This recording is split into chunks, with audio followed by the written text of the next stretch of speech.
Hi, I'm Tim Burton, down the hole hammer field technician with the disassembled parts of an M6 hammer. The parts are laid out in the order that they would come out of the hammer.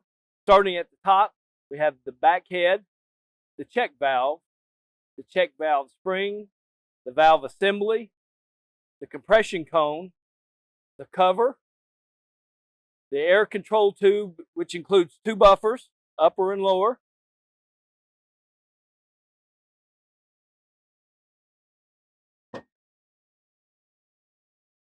the piston stop ring, and the piston. All these will come out of the top of the hammer.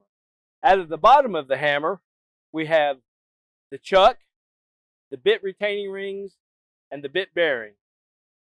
And of course the barrel. And that's all the parts of an M6. If you have any further questions on the assembly or disassembly of the M6 hammer, please contact your local service center or your dealer.